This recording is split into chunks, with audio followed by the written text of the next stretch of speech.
my name's Monique and I'm currently in Egypt. I've been travelling Europe for the last 4 months or so and I'm about halfway through my trip. I've been to 10 countries, on 6 planes and 40 trains, so I thought this would be a great time to just kind of reflect on everything that I've learned over the last 4 months. Is he? Oh God! A lot of this stuff I would have loved to have known at the start of my trip, but of course that's the whole point of this experience, is to learn and become better at travelling and understand myself a bit more, and the knowledge I have now will definitely help me on future travelling trips. So first things first, I didn't realise how much my phone would become my lifeline, particularly in the first 2 weeks of travelling. It is everything. It's communication, it's your maps, it's your camera, it's your entertainment, it's how you contact home, it's how you organise and book things. It is everything. For the first 2 weeks, I clutched onto it as like a lifeline. Every morning, I would call my mum and spend an hour chatting to her, debriefing about what happened the day before and what I was planning to do that day. I would call and I would chat and I would just get everything off my chest. And for 2 weeks, I called every single day. But then slowly, over time, as I got more comfortable and used to traveling, that dropped off a bit. Now, it can be like 2 weeks before I call someone. I no longer relied so heavily on it. But you still use it for everything. It's an amazing piece of technology. It makes traveling nowadays so much easier than like when my parents went or anything. The next lesson I've learnt is that I will be constantly making micro mistakes. Mistakes that feel massive, but are in reality quite easy to solve, although quite annoying and potentially cost you a bit. For example, booking your flight for the wrong month and realising the night before you leave. I booked my flight from Italy to Switzerland for June instead of May. And I realised at 11 PM the night before my flight, and spent a very stressful 45 minutes trying to move it and change it, and it ended up costing me basically the cost of the flight again. But anyway, you might not be able to work out how to check in online for your flight to Turkey, and thinking, it's fine, I'll just go to the airport and do it there, only to realise that it's going to cost you £87 for you and your brother to get on this flight. And if you had done it 3 hours earlier, it would have been free. Or you might be cycling in the north of France and your phone dies and your battery pack also doesn't work, even though you're convinced you charged it the night before. And you might get lost and have to try and hitchhike back into town, only to realise the next day that the battery pack is actually charged and it's just your cable that's having a hissy fit.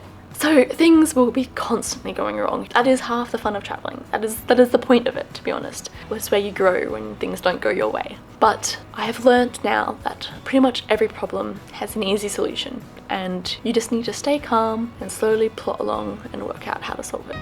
A very personal thing that I have learnt is that cities really aren't for me. I mean, I've always kind of known this, but this trip, particularly the first 2 months, really emphasised this.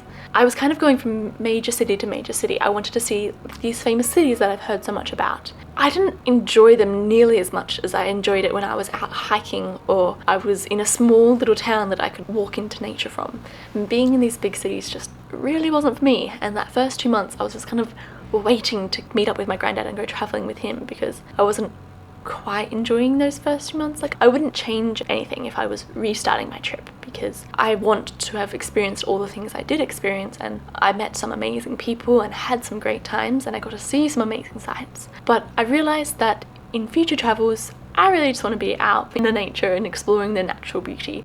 Most important thing I have learnt about being a solo backpacker is that your hostel makes a city great or shitty. Seriously, if you stay in a great hostel that has a really good environment that allows you to easily chat and connect with people, your experience in that city will increase tenfold. You'll be able to chat to so many people and have awesome different conversations, and you'll find people to go out into the city with and explore. Some of the best cities I visited, Lisbon, Nice, Brussels, Rome, they're because I met some amazing people there and I had a great time with them. And the ones that weren't great, Nîmes for example, I loved it there. It was a beautiful city, but there was no one else in my hostel. I had a dorm entirely to myself. And so although I was having a great time, I didn't get to meet anyone. I didn't get to share experience with any strangers along the way. Now, one thing I've learned that I find quite hilarious is that I'm constantly working out how to flush a toilet. I mean, most of them are pretty sensible, but the amount of times that I've had to stand in the bathroom trying to work out, do you pull it, do you push it, do you stamp on it with your foot, is it a button on the wall, is it near the door? It is just something that becomes so much of a habit when you're at home. Of course you don't have to think about it, but when you're traveling, there's just those tiny things that you just constantly have to think about because you're in a different place, a different country with different cultures.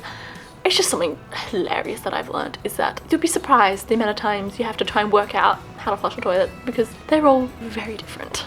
And lastly, if there is one thing that I would change if I was still at home and about to leave, is my bags. I brought 2 quite sentimental bags from the bucket list family because I invested in their company. However, my big bag is 23 litres, which really isn't anything. And to use it as your main bag, it's a bit insane. Anyway, it's also quite heavy because it's canvas. So it's heavy, it doesn't hold a lot, and there's no hip straps. Like, this is the adult's day bag, and the little one is marketed as the little kid's day bag. But I'm using this as my main bag. Nah, big mistake. Mainly because I found that I just want one bag. I've met a lot of people on this trip, and most of them carry a lot of stuff. And I have a tiny amount of things compared to them. But it's still annoying because I want a bag that can hold all of my clothes and toiletries, but also all of my tech and all the little bits and bobs that go in my day bag. So the next time I go on a big trip, I will only be taking one backpack with a hip strap. I do love that my gear is entirely carry-on, which makes it easy when you're on planes and trains. I've been on a lot of trains, and the amount of people who have to leave their luggage miles away from their seat is pretty much everyone on these trains.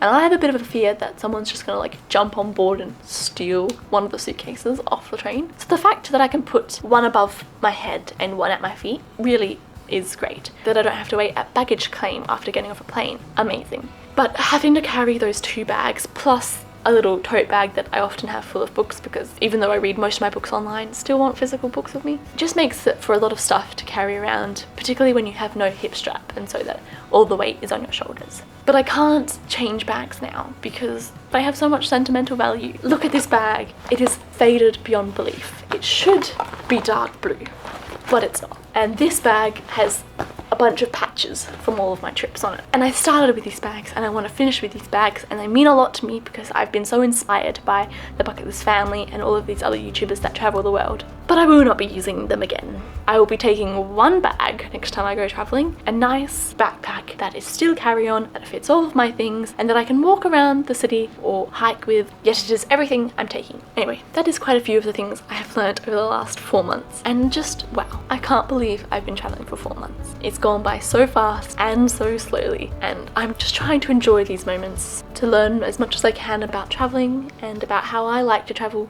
And yeah, that's everything I've learned so far.